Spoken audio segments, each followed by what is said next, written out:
Sukkot, what is it? How is it celebrated? And what does it mean for believers today?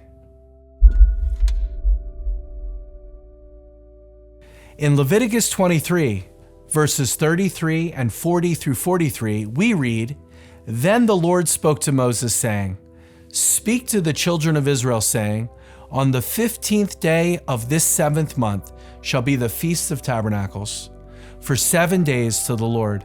And you shall take for yourselves on the first day the fruit of beautiful trees, the branches of palm trees, and burrows of leafy trees, and willows of the brook, and you shall rejoice before the Lord your God for 7 days.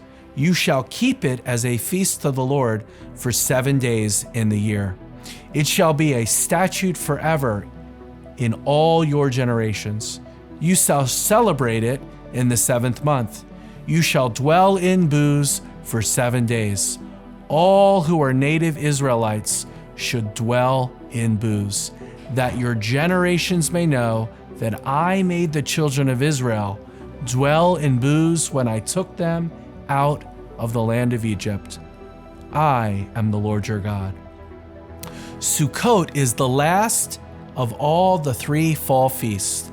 It follows Rosh Hashanah and falls 4 days after Yom Kippur.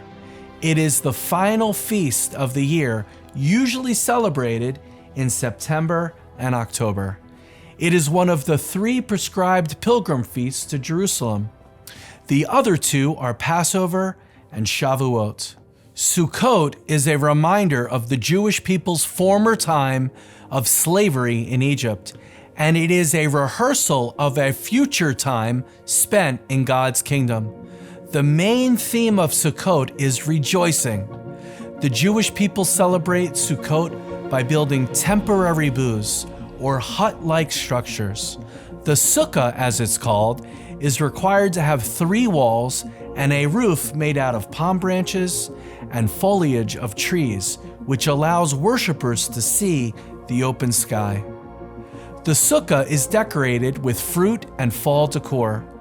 Jewish people also celebrate Sukkot by waving a lulav and an etrog and rejoicing before the Lord for 7 days.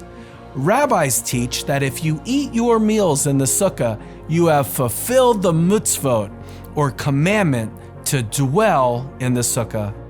All 3 of Israel's fall feasts have a prophetic significance and are still yet to be fulfilled. With Rosh Hashanah, we are waiting for the shofar blast from heaven. With Yom Kippur, we are waiting for the redemption of all Israel. And with Sukkot, we are waiting to dwell with the God of Israel in his eternal kingdom. Revelation 21 says, "Then I saw a new heaven and a new earth. For the first heaven and the first earth had passed away, and the sea was no more. And I saw the holy city, the New Jerusalem, coming down out of heaven from God, prepared as a bride adorned for her husband. And I heard a loud voice from heaven and the throne saying, Behold, the dwelling place or tabernacle with God is with man, and he will dwell with them, and they will be his people, and he himself will be with them and be their God. And he will wipe away every tear from their eyes.